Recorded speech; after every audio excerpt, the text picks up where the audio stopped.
Hello friends, welcome back to the channel. ഞാൻ ഇന്ന് നിങ്ങൾക്ക് വേണ്ടി എക്സ്പ്ലെയിൻ ചെയ്യാൻ പോകുന്നത് അടുത്തിടെ പുറത്തിറങ്ങിയ ബിരാങ്കന എന്ന Bengali mystery crime thriller web സീരീസിനെ കുറിച്ചിട്ടാണ്. ഈ സീരീസിൽ ആകെ 7 എപ്പിസോഡുകളാണുള്ളത്. എല്ലാ എപ്പിസോഡുകളും ഈ ഒറ്റ വീഡിയോയിൽ ഞാൻ വിശദീകരിക്കുന്നതാണ്. ഈ വെബ് സീരീസിൻ്റെ ആശയം എന്തെന്നാൽ, കൊൽക്കത്തയിൽ പുതിയതായി വിവാഹിതയായ ഒരു പെൺകുട്ടി അവളുടെ ആദ്യ രാത്രിയിൽ തന്നെ വളരെ ദുരൂഹമായ സാഹചര്യത്തിൽ മരണപ്പെടുന്നു.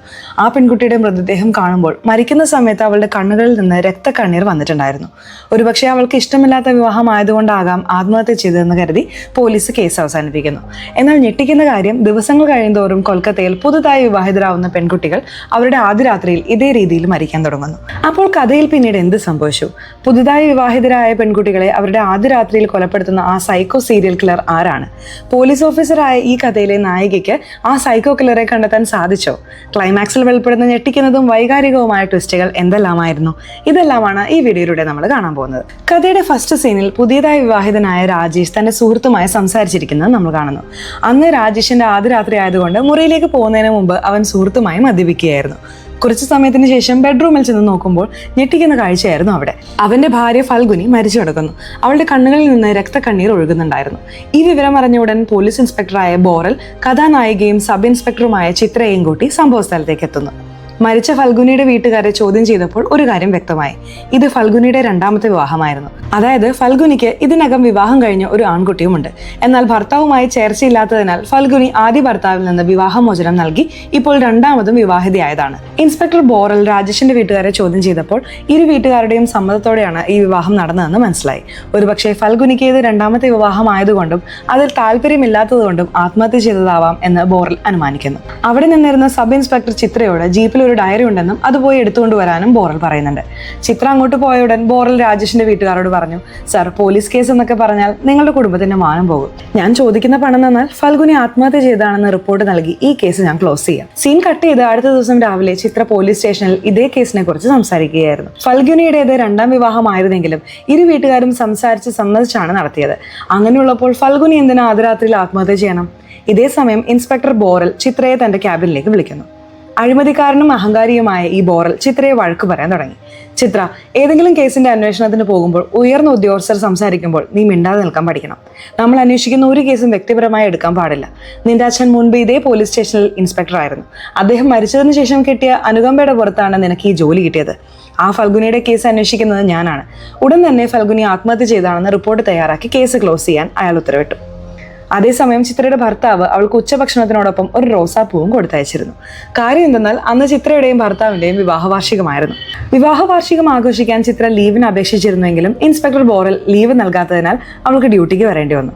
അടുത്ത സീനിൽ ഒരു പൂക്കട നടത്തുന്ന ചിരായു എന്ന ചെറുപ്പക്കാരനെ നമ്മൾ കാണുന്നുണ്ട്. ഈ ചിരായു ചുറ്റുമുള്ളവരുമായും ഉപഭോക്താക്കളുമായും വളരെ നന്നായി സംസാരിക്കുന്ന ഒരാളാണ്. മറുവശത്ത് അന്ന് രാത്രി ചിത്ര ഡ്യൂട്ടി കഴിഞ്ഞ് വീട്ടിലെത്തിയപ്പോൾ അവളുടെ ഭർത്താവ് വീട്ടിൽ ഒരു ചെറിയ പാർട്ടി ഒരുക്കിയിരുന്നു. ചിത്ര പാർട്ടിക്കായി തയ്യാറെടുക്കുമ്പോൾ ബോറൽ തന്നെ മാനസികമായി പീഡിപ്പിക്കുന്നതിനെ കുറിച്ച് ഭർത്താവിനോട് പറയുന്നു. അതിനയാൾ പറഞ്ഞു, ചിത്ര, ഇതിനെക്കുറിച്ചൊന്നും ഓർത്ത് വിഷമിക്കണ്ട. എല്ലാ ഡിപ്പാർട്ട്മെന്റുകളിലും ബോറലിനെ പോലുള്ള സീനിയർ ഓഫീസർമാർ അവരുടെ ജൂനിയർമാരെ പീഡിപ്പിക്കാറുണ്ട്. അങ്ങനെയുള്ളവരുടെ വാക്കുകൾ കാര്യമാക്കാതെ അവഗണിക്കാൻ പഠിക്കണം. പിന്നീട് വീട്ടുകാരെല്ലാം ചേർന്ന് അവരുടെ വിവാഹ വാർഷികം ആഘോഷിക്കുമ്പോൾ ചിത്രയുടെ മനസ്സിൽ ഫൽഗുനിയുടെ കേസ് മാത്രമായിരുന്നു. എന്താ പറ്റിയതെന്ന് ഭർത്താവ് ചോദിച്ചപ്പോൾ ചിത്ര ഫൽഗുനിയുടെ കേസിനെ കുറിച്ച് വീട്ടുകാരോട് വിശദീകരിച്ചു. അതേസമയം അവർക്ക് ചായയുമായി വന്ന വീട്ടുജോലിക്കാരി ചിത്രയുടെ വാക്കുകൾ കേൾക്കുന്നുണ്ടായിരുന്നു. അവർ പറഞ്ഞു, മാഡം, നിങ്ങൾ പറയുന്നത് പോലെ തന്നെ 2 മാസം മുമ്പ് ഞങ്ങളുടെ ഏരിയയിൽ പുതുതായി വിവാഹിതയായ ഒരു പെൺകുട്ടി അവിടെ ആദ്യ രാത്രിയിൽ മരിച്ചിരുന്നു. മരിക്കുമ്പോൾ ആ കുട്ടിയുടെ കണ്ണിൽ നിന്നും രക്തക്കണ്ണീർ വന്നിരുന്നു മാഡം. ഇത് കേട്ട് ചിത്ര ഞെട്ടിപ്പോയി. 2 മാസം മുൻപ് ഇതേ രീതിയിൽ ഒരു പെൺകുട്ടി മരിച്ചിരുന്നു. ആ കുട്ടിയുടെ വീട് എവിടെയാണ്? അവൾ മുൻപ് എന്ത് ചെയ്യുകയായിരുന്നു? എന്നിങ്ങനെയുള്ള എല്ലാ വിവരങ്ങളും ചിത്ര അവരോട് ചോദിച്ചറിയുന്നു. സീൻ ഇവിടെ കട്ടാകുന്നു. അതേസമയം മറ്റൊരിടത്ത് പുതുതായി വിവാഹിതയായ ഒരു വധു ആദ്യ രാത്രിക്കായി ബെഡ്റൂമിൽ കാത്തിരിക്കുകയായിരുന്നു. കുറച്ചു സമയത്തിന് ശേഷം അവൾക്ക് പെട്ടെന്ന് നെഞ്ചരിച്ചിൽ തുടങ്ങി. നോക്കി നിൽക്കെ ആ പെൺകുട്ടിയുടെ കണ്ണിൽ നിന്നും രക്തക്കണ്ണീർ വന്ന് പിഴഞ്ഞു മരിക്കുന്നു. സീൻ കട്ട് ചെയ്ത് അടുത്ത ദിവസം രാവിലെ ചിത്ര തന്റെ വീട്ടുജോലിക്കാരി പറഞ്ഞ പെൺകുട്ടിയുടെ വിവരങ്ങൾ ശേഖരിക്കാനായി മറ്റൊരു പോലീസ് സ്റ്റേഷനിൽ പോയിരുന്നു.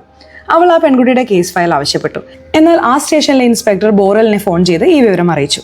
ഉടൻ തന്നെ ബോറൽ ചിത്രയെ വിളിച്ച്, ആരുടെ അനുവാദം വാങ്ങിയിട്ടാണ് നീ അങ്ങോട്ട് പോയത്? തന്നെ എന്ന പെൺകുട്ടിയുടെ കേസ് അന്വേഷിക്കാൻ നിന്നോട് ആരാണ് പറഞ്ഞത്? ഉടൻ അവിടെ നിന്ന് ഇറങ്ങിയില്ലെങ്കിൽ നിന്നെ സസ്പെൻഡ് ചെയ്യും എന്ന് പറഞ്ഞ് ദേഷ്യപ്പെട്ടു. മറ്റു വഴികളില്ലാതെ ചിത്ര വെറും കൈയോടെ മടങ്ങി. അടുത്ത സീനിൽ ശുഭശങ്കർ എന്നൊരാൾ ചിരായുവിന്റെ പൂക്കടയിൽ ബൊക്ക വാങ്ങാനായി വരുന്നു. സ്ഥിരമായി തന്റെ കടയിൽ വരുന്ന അവനെ കണ്ട് ചിരായു ചോദിച്ചു, ബ്രദർ, ഇനി എത്ര കാലം നിന്റെ കാമുകിക്ക് ഇങ്ങനെ ബൊക്കയും പൂക്കുകളും കൊടുത്തുകൊണ്ടിരിക്കും?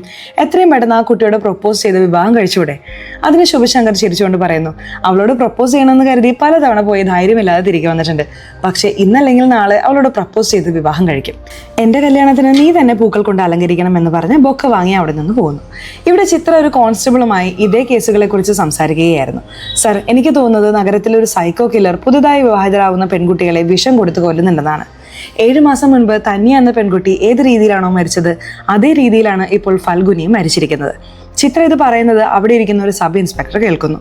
ചിത്രയോടുള്ള പ്രൊഫഷണൽ അസൂയ കാരണം അയാൾ ഒരു ന്യൂസ് ചാനലിലേക്ക് വിളിച്ച് ഇങ്ങനെ പറഞ്ഞു, അടുത്തിടെ മരിച്ച ഫൽഗുനി എന്ന പെൺകുട്ടിയുടേത് ആത്മഹത്യയല്ല, കൊലപാതകമാണെന്ന് സബ് ഇൻസ്പെക്ടർ ചിത്ര പറയുന്നുണ്ട്. ആ കേസ് സബ് ഇൻസ്പെക്ടർ ചിത്ര വ്യക്തിപരമായി അന്വേഷിക്കുന്നുണ്ട് എന്ന് പറഞ്ഞ് വാർത്ത നൽകി. അടുത്ത ദിവസം ഈ വാർത്ത എല്ലായിടത്തും വൈറലായി. അവസാനം കമ്മീഷണറും ഈ വിവരം അറിഞ്ഞ് ഉടൻ തന്നെ ചിത്രയെ വിളിപ്പിച്ചു. ചിത്ര, മാധ്യമപ്രവർത്തകർക്ക് ഈ വിവരം എങ്ങനെ കിട്ടി? ആ പെൺകുട്ടിയുടേത് ആത്മഹത്യയല്ല, കൊലപാതകമാണെന്ന് നീ എങ്ങനെ പറഞ്ഞു എന്ന് അദ്ദേഹം ദേഷ്യപ്പെട്ടു. അതിന് ചിത്ര മറുപടി നൽകി, സർ, മാധ്യമപ്രവർത്തകർക്ക് ഈ വിവരം എങ്ങനെ കിട്ടിയെന്ന് എനിക്കറിയില്ല. പക്ഷെ ഒന്നുറപ്പാണ്, 7 മാസം മുമ്പ് തന്യ ഏത് രീതിയിലാണോ മരിച്ചത് അതേ രീതിയിലാണ് ഫൽഗുനിയും മരിച്ചിരിക്കുന്നത്. അതായത് ഇരുവരും വിവാഹം കഴിഞ്ഞ് ആദ്യ രാത്രിയിലാണ് മരിച്ചത്. ഇരുവരുടെയും കണ്ണുകളിൽ നിന്ന് രക്തക്കണ്ണീർ വന്നിരുന്നു. അപ്പോൾ കമ്മീഷണർ ചോദിച്ചു, ശരി, ഇത് രണ്ടും കൊലപാതകമാണെന്ന് പറയാൻ നിന്റെ കയ്യിൽ എന്തെങ്കിലും തെളിവുകളുണ്ടോ? ഇല്ല എന്ന് പറഞ്ഞതും അദ്ദേഹം വീണ്ടും വഴക്ക് പറഞ്ഞു. നിന്റെ കയ്യിലുള്ള ചില തിയറികൾ വെച്ച് ഇതൊന്നും കൊലപാതകമാണെന്ന് തെളിയിക്കാൻ സാധിക്കില്ല. നിന്റെ ഒരു പ്രസ്താവന കാരണം ആളുകൾ നമ്മുടെ ഡിപ്പാർട്ട്മെന്റിനെ തന്നെ സംശയിക്കുകയാണ്. നിന്നെ സസ്പെൻഡ് ചെയ്താലേ നീ പഠിക്കൂ എന്ന് പറഞ്ഞ് ചിത്രയെ 3 മാസത്തേക്ക് സസ്പെൻഡ് ചെയ്തു. ചിത്ര വിഷമത്തോടെ വീട്ടിലെത്തി താൻ സസ്പെൻഷനിലായ കാര്യം വീട്ടുകാരോട് പറഞ്ഞു. ചിത്രയുടെ അച്ഛനും ഭർത്താവും അവളെ സമാധാനിപ്പിച്ച് ധൈര്യം നൽകി. സീൻ കട്ട് ചെയ്ത് അന്ന് രാത്രി ഇൻസ്പെക്ടർ ബോറൽ വീട്ടിലിരുന്ന് മദ്യപിക്കുമ്പോൾ ആരോ ഡോർ ബെല്ലടിച്ചു. ഈ സമയത്ത് ആരാണ് വന്നതെന്ന് കരുതി വാതിൽ തുറന്നു നോക്കിയപ്പോൾ കമ്മീഷണർ ആയിരുന്നു. ഉടൻ തന്നെ കമ്മീഷണർ ബോറലിനെയും കൂട്ടി നേരെ ചിത്രയുടെ വീട്ടിലേക്ക് വന്നു. ആ സമയത്ത് കമ്മീഷണർ വീട്ടിൽ വന്നത് കണ്ട് ചിത്ര അത്ഭുതപ്പെട്ടു. സർ, എന്താണ് ഇവിടെ ഈ സമയത്ത് എന്ന് അവൾ ചോദിച്ചു. ചിത്ര, കാറിൽ കയറ്, നമുക്ക് അടിയന്തരമായി ഒരിടം വരെ പോകണം എന്ന് പറഞ്ഞ് അവളെയും കൂട്ടി പുറപ്പെട്ടു. പോകുന്ന വഴിയിൽ കമ്മീഷണർ ചോദിച്ചു, ചിത്ര, രാവിലെ നീ എന്തോ പറയുന്നുണ്ടായിരുന്നല്ലോ, തന്യയുടെയും ഫൽഗുനിയുടെയും കേസിന് തമ്മിലുള്ള സാമ്യങ്ങൾ എന്തൊക്കെയാണ്? അതിന് ചിത്ര മറുപടി നൽകി. സർ, 7 മാസം മുമ്പ് മരിച്ച തന്യയുടെയും രണ്ടാമത്തെ വിവാഹമായിരുന്നു. അടുത്തിടെ മരിച്ച ഫൽഗുനിയുടേതും രണ്ടാമത്തെ വിവാഹമായിരുന്നു. കൂടാതെ തന്യയ്ക്കും ഫൽഗുനിക്കും അവരുടെ ആദ്യ ഭർത്താക്കന്മാരിൽ നിന്ന് കുട്ടികളുണ്ടായിരുന്നു. ചിത്രയുടെ വാക്കുകൾ കേട്ട കമ്മീഷണർ ഒരു ട്വിസ്റ്റ് വെളിപ്പെടുത്തി. ചിത്ര, നീ പറയുന്ന അതേ മാതൃകയിൽ മറ്റൊരു പെൺകുട്ടിയുടെ കൊലപാതകം കൂടി നടന്നിരിക്കുന്നു എന്ന് പറഞ്ഞ് അവളെ ഒരു കല്യാണ വീട്ടിലേക്ക് കൊണ്ടുപോയി. അവിടെ ചെന്ന് നോക്കിയപ്പോൾ ഞെട്ടിക്കുന്ന കാഴ്ചയായിരുന്നു. രാവിലെ വിവാഹിതയായ വധു ബാത്ത് ടബിൽ മരിച്ചു കിടക്കുന്നു. അതേപോലെ അവളുടെ കണ്ണിൽ നിന്നും രക്തക്കണ്ണീർ വന്നിരുന്നു. സീൻ കട്ട് ചെയ്ത് അടുത്ത ദിവസം രാവിലെ കൊൽക്കത്തയിൽ മറ്റൊരു സ്ത്രീയുടെ വിവാഹം നടക്കുകയായിരുന്നു. ഇതിലെ കാര്യം എന്തെന്നാൽ ഈ സ്ത്രീയുടേതും രണ്ടാമത്തെ വിവാഹമാണ്. കൂടാതെ ഈ സ്ത്രീക്കും ആദ്യ ഭർത്താവിൽ ഒരു പെൺകുട്ടിയുണ്ട്. ഈ വിവാഹത്തിന് പൂക്കൾ കൊണ്ട് അലങ്കരിക്കാനായി ചിരായു വന്നിരുന്നു. ആ അമ്മയെയും മകളെയും കണ്ട ചിരായു ഒരു ഫ്ലാഷ് ബാക്ക് ഓർത്തു. ചെറുപ്പത്തിൽ ചിരായു തന്റെ അച്ഛനും അമ്മയ്ക്കും സഹോദരനുമൊപ്പം താമസിക്കുകയായിരുന്നു. ചിരായുവിന്റെ അച്ഛനും അമ്മയും ദിവസവും വഴക്കിടുമായിരുന്നു. അങ്ങനെ ഒരു ദിവസം വഴക്ക് വളരെ വലുതായി. ചിരായുവിന്റെ അമ്മ വീട് വിട്ട് സ്വന്തം വീട്ടിലേക്ക് പോയി. ചിരായുവിന്റെ അച്ഛൻ ഒരുപാട് അപേക്ഷിച്ചു. നമുക്ക് 2 കുട്ടികളുണ്ട്, നീ ഇങ്ങനെ വീട് വിട്ടു പോയാൽ അവരുടെ ഭാവി എന്താകും എന്ന് കരഞ്ഞുകൊണ്ട് യാചിച്ചു. എന്നാൽ ചിരായുവിന്റെ അമ്മ ഭർത്താവിന്റെ വാക്കുകൾ കേൾക്കാതെ വീട് വിട്ടിറങ്ങിപ്പോയി. അങ്ങനെ ചെറുപ്പം മുതലേ ചിരായുവിന് അമ്മയുടെ സ്നേഹം കിട്ടാതെയാണ് വളർന്നത്. മറുവശത്ത് ചിത്രയെ കമ്മീഷണർ വീണ്ടും ഓഫീസിലേക്ക് വിളിപ്പിച്ചു. അവിടെ ധീരജ്, ഗൗതം, അരുൾ എന്നീ പോലീസ് ഓഫീസർമാരും ഇരിപ്പുണ്ടായിരുന്നു. ചിത്ര അകത്തേക്ക് വന്നതിന് ശേഷം കമ്മീഷണർ മീറ്റിംഗ് ആരംഭിച്ചു. നഗരത്തിൽ 2ാം വിവാഹം കഴിക്കുന്ന സ്ത്രീകളെ ലക്ഷ്യമാക്കി ഏതോ ഒരു സൈക്കോ കില്ലർ കൊലപാതകങ്ങൾ നടത്തുന്നുണ്ട്. ഇന്നലെ നഗരത്തിൽ ഇതേ മാതൃകയിൽ മറ്റൊരു കൊലപാതകം കൂടി നടന്നു. ഇങ്ങനെ കൊല്ലപ്പെട്ട 3 സ്ത്രീകളുടെയും പോസ്റ്റ്മോർട്ടത്തിൽ അവരുടെ വയറ്റിൽ നിന്ന് വിഷം കണ്ടെത്തിയിട്ടുണ്ട്. നിങ്ങൾ എന്ത് ചെയ്യുമെന്ന് എനിക്കറിയില്ല. എത്രയും പെട്ടെന്ന് ആ സൈക്കോ കില്ലർ ആരാണെന്ന് കണ്ടെത്തി അറസ്റ്റ് ചെയ്യണം. ഇപ്പോൾ ചിത്ര താൻ നടത്തിയ അന്വേഷണത്തിൽ കണ്ടെത്തിയ കാര്യങ്ങളെല്ലാം മറ്റ് ഓഫീസർമാരോട് വിശദീകരിക്കുന്നു. ആ കില്ലർ അടുത്ത ഇരയെ കൊല്ലുന്നതിന് മുമ്പ് തടയണമെന്ന് എല്ലാവരും ചേർന്ന് ഒരു പ്ലാൻ തയ്യാറാക്കി. അവർ നഗരത്തിൽ ആദ്യ ഭർത്താവിൽ നിന്ന് വിവാഹമോചനം നേടി 2ാം വിവാഹത്തിന് തയ്യാറെടുക്കുന്ന സ്ത്രീകളുടെ വിവരങ്ങൾ ശേഖരിക്കാൻ തുടങ്ങി. പ്രത്യേകിച്ച് ഇതിനകം കുട്ടികളുള്ള സ്ത്രീകളെയാണ് അവർ ലക്ഷ്യം വെച്ചത്. അന്ന് രേഖ എന്നൊരു സ്ത്രീയുടെ വിവാഹമുണ്ടെന്ന് അറിഞ്ഞ് ഉടൻ അവിടേക്ക് പോയി. ആ വിവാഹത്തിനും ചിരായു തന്നെയാണ് പൂക്കൾ കൊണ്ട് അലങ്കരിച്ചിരുന്നത്. വിവാഹത്തിൽ സംശയാസ്പദമായി ആരെ കണ്ടാലും അറസ്റ്റ് ചെയ്യണമെന്ന് കരുതി അവരെല്ലാവരും കാത്തിരിക്കുകയായിരുന്നു. അപ്പോൾ പെട്ടെന്ന് സ്റ്റേജിലുണ്ടായിരുന്ന വധു താഴേക്ക് വീണു. എല്ലാവരും എന്താണ് സംഭവിച്ചതെന്ന് നോക്കാൻ സ്റ്റേജിനടുത്തേക്ക് ഓടിയപ്പോൾ ചിരായു മാത്രം ഒന്നും സംഭവിക്കാത്തതുപോലെ ഭക്ഷണം കഴിക്കുകയായിരുന്നു. ഇപ്പോൾ ചിരായുവിനെ കുറിച്ചുള്ള മറ്റൊരു ഫ്ലാഷ് ബാക്ക് കാണിക്കുന്നു. ചിരായുവിന്റെ അമ്മ വീട് വിട്ടു പോയ ശേഷം അവർക്ക് വളരെ കഷ്ടപ്പാടായിരുന്നു. ഭാര്യ വീട് വിട്ടു പോയല്ലോ എന്നോർത്ത് ചിരായുവിന്റെ അച്ഛൻ ഒരുതരം വിഷാദ രോഗത്തിലേക്ക് പോയി. ഭക്ഷണത്തിൽ വിഷം കലർത്തി താനും കഴിച്ച് മക്കൾക്ക് നൽകി. ആ ഭക്ഷണം കഴിച്ച ഉടൻ ചിരായുവിന്റെ സഹോദരനും അച്ഛനും സംഭവ സ്ഥലത്ത് വെച്ച് തന്നെ മരിച്ചു. എന്നാൽ ചിരായു കുറച്ച് മാത്രം ഭക്ഷണം കഴിച്ചതുകൊണ്ട് അവൻ മരിക്കാതെ രക്ഷപ്പെട്ടു. സീൻ കട്ട് കട്ട് ചെയ്ത് പ്രസന്റിലേക്ക് വരുമ്പോൾ താഴെ വീണ വധുവിന്റെ അടുത്തേക്ക് ചെന്ന് നോക്കിയപ്പോൾ അവൾക്ക് ബോധം നഷ്ടപ്പെട്ടിരുന്നു. ഒരുപാട് നേരം സ്റ്റേജിൽ ഒരേ നിൽപ്പ് നിന്നുകൊണ്ട് ക്ഷീണിച്ച് ബോധം കെട്ട് വീണതായിരുന്നു. അവൾ മരിച്ചിട്ടില്ല, ജീവനോടെ ഉണ്ടെന്ന് അറിഞ്ഞപ്പോൾ ചിത്രയ്ക്കും സംഘത്തിനും സമാധാനമായി. അടുത്ത ദിവസം രാവിലെ ചിത്ര ആദ്യം കൊല്ലപ്പെട്ട തന്യയുടെ വീട്ടിലേക്ക് അന്വേഷണത്തിനായി പോയി. തന്യ ആദ്യ ഭർത്താവിന് ഡിവോഴ്സ് നൽകാൻ കാരണം എന്താണെന്ന് ചോദിച്ചപ്പോൾ ഒരു കാര്യം മനസ്സിലായി. തന്യയുടെ ആദ്യ ഭർത്താവ് എപ്പോഴും അമിതമായി മദ്യപിച്ച് അവളെ ഒരുപാട് ഉപദ്രവിക്കുമായിരുന്നു. ഒരു ദിവസം മദ്യലഹരിയിൽ അവളെ കൊല്ലാനും ശ്രമിച്ചു. ഈ വിവരം തന്യയുടെ മാതാപിതാക്കൾ അറിഞ്ഞ് മകളെ വീട്ടിലേക്ക് കൂട്ടിക്കൊണ്ടുവന്നു. പിന്നീട് ആദ്യ ഭർത്താവിൽ നിന്ന് ഡിവോഴ്സ് വാങ്ങിപ്പിച്ച് രണ്ടാമത് വിവാഹം കഴിപ്പിച്ചു. തന്യയെ രണ്ടാം വിവാഹം കഴിച്ചയാൾക്ക് അവളെക്കുറിച്ച് എല്ലാം അറിയായിരുന്നിട്ടും വളരെ സന്തോഷത്തോടെയാണ് അവളെ വിവാഹം കഴിച്ചത്. ഇപ്പോൾ അമ്മയെ നഷ്ടപ്പെട്ട തന്യയുടെ മകൾ മുത്തശ്ശിയുടെയും മുത്തച്ഛൻ്റെയും കൂടെയാണ് താമസിക്കുന്നത്. അന്ന് രാത്രി തന്യ ടീച്ചറായി ജോലി ചെയ്തിരുന്ന സ്കൂളിലേക്ക് വിളിച്ച് അവൾക്ക് ആരെങ്കിലും ശത്രുക്കൾ ഉണ്ടായിരുന്നോ എന്ന് ചിത്ര അന്വേഷിക്കുന്നു. അപ്പോൾ സ്കൂളിലെ ഹെഡ് മാസ്റ്റർ പറഞ്ഞു, മാഡം, തന്യയെ എല്ലാ കുട്ടികൾക്കും ഒരുപാട് ഇഷ്ടമായിരുന്നു. കൂടാതെ സ്കൂളിലെ എല്ലാ സ്റ്റാഫുകളോടും തന്നെ നന്നായി സംസാരിക്കുമായിരുന്നു. എന്നാൽ തന്യയുമായ ഒരു പയ്യൻ വളരെ അടുപ്പത്തിലായിരുന്നു. അവൻ ഇടയ്ക്കിടെ തന്യയെ കാണാൻ ഹോസ്റ്റലിൽ വരുമായിരുന്നു. മാഡം, അവന്റെ ഹോസ്റ്റൽ വിവരങ്ങൾ ശേഖരിച്ച് ഞാൻ നിങ്ങൾക്ക് തരാം എന്ന് പറഞ്ഞ് ഫോൺ കട്ട് ചെയ്യുന്നു. ശരി എന്ന് പറഞ്ഞ് ചിത്ര കാറിൽ വീട്ടിലേക്ക് പോകുമ്പോൾ ഒരു കാര്യം പെട്ടെന്ന് ഓർമ്മ വന്നു. അതെ, നമ്മൾ ഇതുവരെ ഹിന്ദു സ്ത്രീകൾ രണ്ടാമത് വിവാഹം കഴിക്കുന്നതിനെ കുറിച്ച് മാത്രമാണ് അന്വേഷിച്ചത്. മറ്റു മതങ്ങളിൽ രണ്ടാമത് വിവാഹം കഴിക്കുന്ന സ്ത്രീകളെ കുറിച്ച് നമ്മൾ അന്വേഷിച്ചതേയില്ലല്ലോ. അവൾ ഇത് പറയുമ്പോൾ തന്നെ മറുവശത്ത് ഒരു പള്ളിയിൽ രണ്ടാമത് വിവാഹിതയായ ഒരു സ്ത്രീ ബോധം കെട്ട് വീണ് അതേ മാതൃകയിൽ മരിക്കുന്നു. അതായത് അതേ രീതിയിൽ അവളുടെ കണ്ണിൽ നിന്നും രക്തക്കണ്ണീർ വന്നിട്ടുണ്ടായിരുന്നു. ഞെട്ടിക്കുന്ന കാര്യം, ഈ വിവാഹത്തിനും ചിരായ തന്നെയാണ് പൂക്കൾ കൊണ്ട് അലങ്കരിച്ചിരുന്നത്. ഈ വിവരം അറിഞ്ഞുടൻ ചിത്ര തന്റെ ടീമിനെയും കൂട്ടി അവിടേക്ക് വന്നു. വിവാഹത്തിന് വിളമ്പിയ ഭക്ഷണത്തിൽ എന്തെങ്കിലും വിഷം കലർന്നിരുന്നോ എന്ന് പരിശോധിക്കാൻ സാമ്പിളുകൾ ശേഖരിച്ചു. പിന്നീട് വധുവിന്റെ മാതാപിതാക്കളെയും അവളെ വിവാഹം കഴിച്ച ചെറുപ്പക്കാരനെയും ചോദ്യം ചെയ്തു. എന്നാൽ ആരുടെ കയ്യിൽ നിന്നും ചിത്രയ്ക്ക് ഒരു തുമ്പും കിട്ടിയില്ല. നഗരത്തിൽ ഇതേ മാതൃകയിൽ മറ്റൊരു കൊലപാതകം കൂടി നടന്നുവെന്നറിഞ്ഞ കമ്മീഷണർ വീണ്ടും അവരെ മീറ്റിങ്ങിനെ വിളിച്ചു. നിങ്ങളെല്ലാം കഴിവുള്ള പോലീസ് ഓഫീസർമാരാണെന്ന് കരുതിയാണ് ഈ കേസ് ഏൽപ്പിച്ചത്. എന്നിട്ട് ഇപ്പോൾ മറ്റൊരു കൊലപാതകം കൂടി നടന്നിരിക്കുന്നു. നിങ്ങൾക്ക് ഒരാഴ്ച സമയം തരുന്നു. അതിനുള്ളിൽ ഈ കേസ് പരിഹരിച്ചില്ലെങ്കിൽ നിങ്ങൾ എല്ലാവരെയും സസ്പെൻഡ് ചെയ്യും എന്ന് മുന്നറിയിപ്പ് നൽകി അയച്ചു. പുറത്തു വന്ന ചിത്രയും സംഘവും ഇതിനെക്കുറിച്ച് സംസാരിച്ചുകൊണ്ട് ഒരു റെസ്റ്റോറൻറ്റിൽ ഇരിക്കുകയായിരുന്നു. അപ്പോൾ ചിത്രയ്ക്ക് ഒരു കാര്യം ഓർമ്മ വന്നു. നഗരത്തിൽ കൊല്ലപ്പെട്ട സ്ത്രീകൾ രണ്ടാമത് വിവാഹം കഴിക്കുന്നതിനാൽ അവരുടെ വീട്ടിൽ അധികം ആളുകൾ വന്നിട്ടുണ്ടാവില്ല. എൻ്റെ അഭിപ്രായത്തിൽ അവർക്ക് പരിചയമുള്ള ആരോ കൊടുത്ത എന്തോ ഒന്ന് കഴിച്ചാണ് ഇവരൊക്കെ മരിക്കുന്നത്. ആ കില്ലർ തൻ്റെ ഇരകൾക്ക് എങ്ങനെയാണ് വിഷം നൽകുന്നതെന്ന് ആദ്യം കണ്ടുപിടിക്കണം. അതേസമയം ആ സ്കൂളിൻ്റെ ഹെഡ് മാസ്റ്റർ ചിത്രയെ വിളിച്ചു. മാഡം, തന്നെയെ കാണാൻ ഒരു പയ്യൻ ഹോസ്റ്റലിൽ നിന്ന് ഇടയ്ക്കിടെ വരുമെന്ന് പറഞ്ഞിരുന്നില്ലേ? അവൻ്റെ പേര് ചിരായു എന്നാണ്. അവർ അവൻ്റെ വിലാസവും നൽകി. ചിരായു എന്ന പേര് കേട്ടതും ചിത്രയ്ക്ക് ഒരു കാര്യം പെട്ടെന്ന് മനസ്സിലായി. ഇതുവരെ കൊല്ലപ്പെട്ട സ്ത്രീകളുടെ വിവാഹത്തിന് ആരാണ് അലങ്കാരങ്ങൾ ചെയ്തിരുന്നതെന്ന് അവൾ പരിശോധിച്ചു. അപ്പോൾ എല്ലാ വിവാഹങ്ങൾക്കും ഗോൾഡൻ പെറ്റൽസ് എന്ന കടക്കാരാണ് അലങ്കാരങ്ങൾ ചെയ്തതെന്ന് മനസ്സിലായി. ആ ഗോൾഡൻ പെറ്റൽസ് ഫ്ലവർ ഷോപ്പിന്റെ ഉടമ ചിരായു ആയിരുന്നു. ഉടനെ തന്നെ ചിരായു താമസിച്ചിരുന്ന വിലാസം കണ്ടെത്തി അവന്റെ വീട്ടിലേക്ക് അവർ പോയി.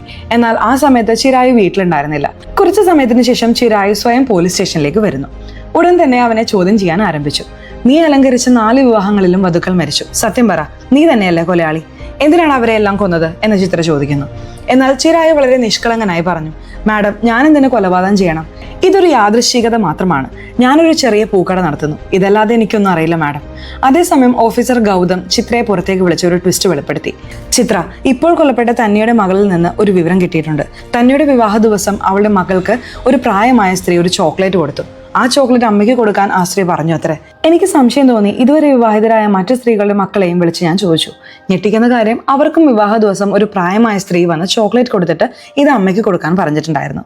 ചിത്ര, ഇതിനർത്ഥം നമ്മൾ തിരയുന്ന ആ സീരിയൽ കില്ലർ ഒരു പ്രായമായ സ്ത്രീയാണ്. ഇപ്പോൾ ചിത്രയ്ക്ക് ചിരായുവിനെതിരെ തെളിവുകളൊന്നും ഇല്ലാത്തതുകൊണ്ട് അവനെ വിട്ടയച്ചു. പിന്നീട് ആ കുട്ടികളുടെ അടുത്തേക്ക് പോയി ചോക്ലേറ്റ് കൊടുത്ത ആ പ്രായമായ സ്ത്രീയെ കാണാൻ എങ്ങനെ ഇരിക്കുമെന്ന് ചോദിച്ച് ഒരു രേഖാചിത്രം തയ്യാറാക്കി. മറുവശത്ത് ഞെട്ടിക്കുന്ന ഒരു കാര്യം നടന്നു. പോലീസ് സ്റ്റേഷനിൽ നിന്ന് വീട്ടിലെത്തിയ ചിരായു ആ പ്രായമായ സ്ത്രീയുടെ വേഷം ധരിച്ചു. അതിനർത്ഥം ചിരായു തന്നെയാണ് പ്രായമായ സ്ത്രീയുടെ വേഷം കെട്ടി രണ്ടാം വിവാഹം കഴിക്കുന്ന സ്ത്രീകളെ കൊലപ്പെടുത്തിയിരുന്നത്. എന്നാൽ ചിത്രയ്ക്ക് പോലീസുകാരെല്ലാം ചിരായു നിരപരാധിയാണെന്ന് പറഞ്ഞിട്ടും അവന്റെ മേൽ സംശയം മാറിയിരുന്നില്ല. അവനെ കൊടുക്കാൻ ഒരു ഐഡിയ പ്രയോഗിച്ചു. കഥയുടെ തുടക്കത്തിൽ നമ്മൾ കണ്ട ശുഭശങ്കറിനെ വിളിച്ചു. ശുഭശങ്കർ, ഞാൻ നിനക്കൊരു നമ്പർ അയക്കുന്നുണ്ട് എന്ന് പറഞ്ഞ് അയച്ചു. ആ നമ്പർ കണ്ടതും ശുഭശങ്കർ ആളെ തിരിച്ചറിഞ്ഞു. ചിത്ര, നീ അയച്ച ഈ നമ്പർ എനിക്കറിയാം. ഇത് ചിരായി എന്നൊരു പൂക്കടക്കാരൻ്റെതാണ്. ഞാൻ നിന്റെ ചേച്ചിക്ക് ബൊക്ക വാങ്ങാൻ എപ്പോഴും ഈ കടയിലാണ് പോകാറ്. അവരുടെ സംസാരത്തിൽ നിന്ന് നമുക്കൊരു കാര്യം മനസ്സിലായി. ചിത്രയ്ക്ക് ഒരു സഹോദരിയുണ്ട്. അവളുടെ ആദ്യ ഭർത്താവിൽ നിന്ന് ഡിവോഴ്സ് വാങ്ങി മകളോടൊപ്പം മാതാപിതാക്കളുടെ വീട്ടിൽ, അതായത് ചിത്രയുടെ കൂടെയാണ് താമസിക്കുന്നത്. പോലീസ് ഡിപ്പാർട്ട്മെന്റിൽ ജോലി ചെയ്യുന്ന ശുഭശങ്കറിന് ചിത്രയുടെ സഹോദരിയെ ഇഷ്ടമായിരുന്നു. ഇപ്പോൾ ചിത്ര ശുഭശങ്കറിനോട് പറഞ്ഞു, ശുഭശങ്കർ, നീ ഉടൻ ചിരായുവിനെ വിളിച്ച് അടുത്ത ആഴ്ച എന്റെ കല്യാണമാണെന്നും പെൺകുട്ടിയുടേത് രണ്ടാമത്തെ വിവാഹമായതുകൊണ്ട് ലളിതമായി അലങ്കരിച്ചാൽ മതിയെന്നും പറയണം. ശുഭശങ്കർ ശരി എന്ന് പറഞ്ഞ് ചിരായുവിനെ വിളിച്ച് അവൾ പറഞ്ഞതുപോലെ തന്നെ പറഞ്ഞു. താൻ വിവാഹം കഴിക്കാൻ പോകുന്ന പെൺകുട്ടിയുടേത് രണ്ടാമത്തെ വിവാഹമാണെന്ന് ശുഭശങ്കർ പറഞ്ഞതും ചിരായുവിന് ദേഷ്യം വന്നു. അവൻ അവളുടെ പേര് ചോദിച്ച് ഉടൻ ഫേസ്ബുക്കിൽ പോയി അവളുടെ പ്രൊഫൈൽ പരിശോധിച്ചു. അപ്പോൾ ചിത്രയുടെ സഹോദരിയെയാണ് ശുഭശങ്കർ വിവാഹം കഴിക്കുന്നതെന്ന് അവന് മനസ്സിലായി. സീൻ കട്ട് ചെയ്ത് അടുത്ത ദിവസം രാവിലെ എല്ലാ പോലീസുകാരും മഫ്തിയിൽ ചിത്രയുടെ സഹോദരിയുടെ മകൻ പഠിക്കുന്ന സ്കൂളിന് സമീപം പോയി. കാരണം ആ പ്രായമായ സ്ത്രീ ആ കുട്ടിക്ക് ചോക്ലേറ്റ് കൊടുക്കാൻ വരുമ്പോൾ അറസ്റ്റ് ചെയ്യാനായിരുന്നു പ്ലാൻ. ഇങ്ങനെ എല്ലാ പോലീസുകാരും സ്കൂളിന് സമീപം പോയപ്പോൾ ഇവിടെ ഞെട്ടിക്കുന്ന ഒരു കാര്യം നടന്നു. ചിരായു ചിത്രയുടെ സഹോദരിയെ തട്ടിക്കൊണ്ടുപോയി. തന്റെ സഹോദരിയെ തട്ടിക്കൊണ്ടുപോയത് അറിഞ്ഞ ചിത്ര അത്ഭുതപ്പെട്ടു. ഉടനെ തന്നെ പോലീസ് സ്റ്റേഷനിലേക്ക് ഓടി വന്നു. അപ്പോൾ ഒരു കോൺസ്റ്റബിൾ ചിരായുവിന്റെ കുടുംബ ഫോട്ടോ കൊണ്ടുവന്ന് കൊടുത്തു. ആ ഫോട്ടോയിൽ ഉണ്ടായിരുന്ന ചിരായുവിന്റെ അമ്മയുടെ ഫോട്ടോ കണ്ടപ്പോൾ ചിത്രയ്ക്ക് ഈ സ്ത്രീയെ എവിടെയോ കണ്ടിട്ടുണ്ടല്ലോ എന്ന് തോന്നി. എവിടെയാണെന്ന് ഓർത്തപ്പോൾ അന്ന് പോലീസ് ചിരായുവിന്റെ വീട്ടിൽ അന്വേഷണത്തിന് പോയപ്പോൾ ഫോട്ടോയിലുള്ള ആ സ്ത്രീയെ ചിത്ര അതേ ഏരിയയിൽ വെച്ച് കണ്ടിരുന്നു. ഇവിടെ സൈക്കോ കില്ലറായ ചിരായു ചിത്രയുടെ സഹോദരിയെ തട്ടിക്കൊണ്ടുപോയി ചെറുപ്പത്തിൽ താൻ താമസിച്ചിരുന്ന ഒരു പഴയ വീട്ടിലേക്ക് വന്നു. വിചിത്രമായി സംസാരിച്ചുകൊണ്ട് അവൻ ദേഷ്യപ്പെട്ടു. നിനക്ക് ഇതിനകം വിവാഹം കഴിഞ്ഞ ഒരു മകനുണ്ട്, എന്നിട്ടും നീ രണ്ടാമത് വിവാഹം കഴിക്കാൻ പോകുന്നു. നിനക്ക് അല്പം പോലും നാണമില്ലേ? നീ രണ്ടാമത് വിവാഹം കഴിച്ചാൽ നിന്റെ മകനെ ആര് നോക്കും? അവൻ അമ്മയുടെ സ്നേഹം ആര് കൊടുക്കും എന്ന് പറഞ്ഞ് അവളെ അടിക്കാൻ തുടങ്ങി. അതേസമയം അവൻ തീർച്ചയായും ഇവിടെ തന്നെ വന്നിരിക്കുമെന്ന് ഊഹിച്ച ചിത്ര ചിരായുവിന്റെ അമ്മയെയും കൂട്ടിക്കൊണ്ടുവന്നു. ഇത്രയും വർഷങ്ങൾക്ക് ശേഷം ചിരായു തന്റെ അമ്മയെ കണ്ടപ്പോൾ പേടിക്കാൻ തുടങ്ങി. ചിരായുവിന്റെ അമ്മ യഥാർത്ഥത്തിൽ നടന്നത് എന്താണെന്ന് വിശദീകരിക്കാൻ തുടങ്ങി. ചിരായുവിന്റെ അച്ഛനും അമ്മയും എപ്പോഴും വഴക്കിടുമായിരുന്നു എന്ന് നമ്മൾ കഥയുടെ തുടക്കത്തിൽ കണ്ടിരുന്നല്ലോ. അതിന് കാരണം ചിരായുവിന്റെ അച്ഛൻ എപ്പോഴും മദ്യപിച്ച് അവരുമായി വഴക്കിടാറുണ്ടായിരുന്നു. പിന്നീട് അയാൾ ജോലിക്ക് പോകുന്നത് നിർത്തി വീട്ടിലുണ്ടായിരുന്ന ആഭരണങ്ങളെല്ലാം വിറ്റ് കുടിക്കാൻ തുടങ്ങി. ഈ പീഡനങ്ങളെല്ലാം സഹിക്കാൻ വയ്യാതെ ചിരായുവിന്റെ അമ്മ ഒരു ദിവസം സ്വന്തം വീട്ടിലേക്ക് പോയി. അടുത്ത ദിവസം പോലീസ് സ്റ്റേഷനിൽ തന്റെ 2 മക്കളെയും കൂട്ടിക്കൊണ്ടു പോകാനായിരുന്നു തീരുമാനം. എന്നാൽ അടുത്ത ദിവസം അവൾ അറിയുന്നത് തന്റെ ഭർത്താവ് 2 മക്കൾക്കും വിഷം കൊടുത്ത് താനും വിഷം കഴിച്ച് മരിച്ചു എന്നായിരുന്നു. തന്റെ ഇളയ മകൻ ചിരായു ആശുപത്രിയിലാണെന്ന് അറിഞ്ഞ് അവനെ കാണാൻ പോയി. എന്നാൽ ചിരായു കരുതിയത് തന്റെ അച്ഛൻ നല്ലവനായിരുന്നുവെന്നും അമ്മയാണ് ചീത്തയെന്നും അവളാണ് അച്ഛന്റെയും സഹോദരന്റെയും മരണത്തിന് കാരണമെന്നുമായിരുന്നു.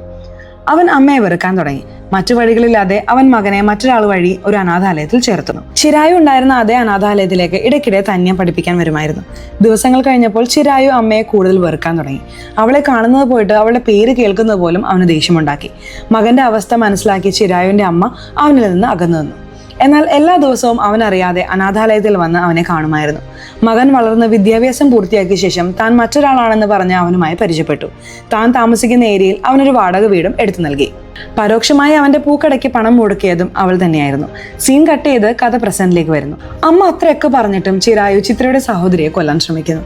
അപ്പോഴേക്കും അവിടേക്ക് വന്ന ചിത്ര അവനുമായി ഏറ്റുമുട്ടുന്നു. അവസാനം അവന് നേരെ തോക്ക് ചൂണ്ടി നന്നായി അടിച്ചു. ചിരായു, നിന്റെ അച്ഛനെയും സഹോദരന്റെയും മരണത്തിന് കാരണം നിന്റെ അമ്മയല്ല, നിന്റെ അച്ഛനാണ് മദ്യലഹരിയിൽ അമ്മയെ പീഡിപ്പിച്ചത്. എന്നിട്ടും നിന്റെ അമ്മ ഇത്രയും കാലം നിന്നെ സ്നേഹത്തോടെ പരോക്ഷമായി വളർത്തി. എന്നാൽ നീയാണെങ്കിൽ ചെറുപ്പത്തിൽ നിന്റെ ജീവിതത്തിലുണ്ടായ ആഘാതം ഓർത്തുകൊണ്ട് രണ്ടാമത് വിവാഹം കഴിക്കുന്ന സ്ത്രീകളെ കൊല്ലുന്നു. ഇനി നിന്നാൽ ആരും കൊല്ലപ്പെടരുത് എന്ന് പറഞ്ഞ് അവനെ അറസ്റ്റ് ചെയ്ത് കോടതിയിൽ ഹാജരാക്കുന്നു. അങ്ങനെ ഉണ്ടായിരുന്ന ഒരേ ഒരു മകനും തന്നിൽ നിന്ന് അകന്നല്ലോ എന്നോർത്ത് ചിരായുവിന്റെ അമ്മ ദുഃഖത്തോടെ കരയാൻ തുടങ്ങി. കഥയുടെ അവസാനം ചിത്രയ്ക്കും അവളുടെ ടീമിനും ഡിപ്പാർട്ട്മെന്റിൽ നല്ല അംഗീകാരം ലഭിക്കുന്നു. ഇതോടെ ഈ വെബ് സീരീസ് അവസാനിക്കുകയാണ്. ഈ വെബ് സീരീസിന്റെ കഥ ഇഷ്ടമായെങ്കിൽ തീർച്ചയായിട്ടും ഈ വീഡിയോ കൂട്ടുകാരിലേക്ക് ഷെയർ ചെയ്യാൻ മറക്കല്ലേ. അതുപോലെ ചാനൽ ഇതുവരെ സബ്സ്ക്രൈബ് ചെയ്യാതെയാണ് നിങ്ങൾ വീഡിയോ കാണുന്നതെങ്കിൽ ചാനൽ ഒന്ന് സബ്സ്ക്രൈബ് ചെയ്ത് തൊട്ടടുത്തുള്ള ബെല്ലൈക്കൺ ഒന്ന് അമർത്തിയാൽ ഞങ്ങൾ അപ്ലോഡ് ചെയ്യുന്ന പുതിയ വീഡിയോസ് നിങ്ങൾക്കരികിലേക്ക് ഉടൻ തന്നെ എത്തുന്നതായിരിക്കും.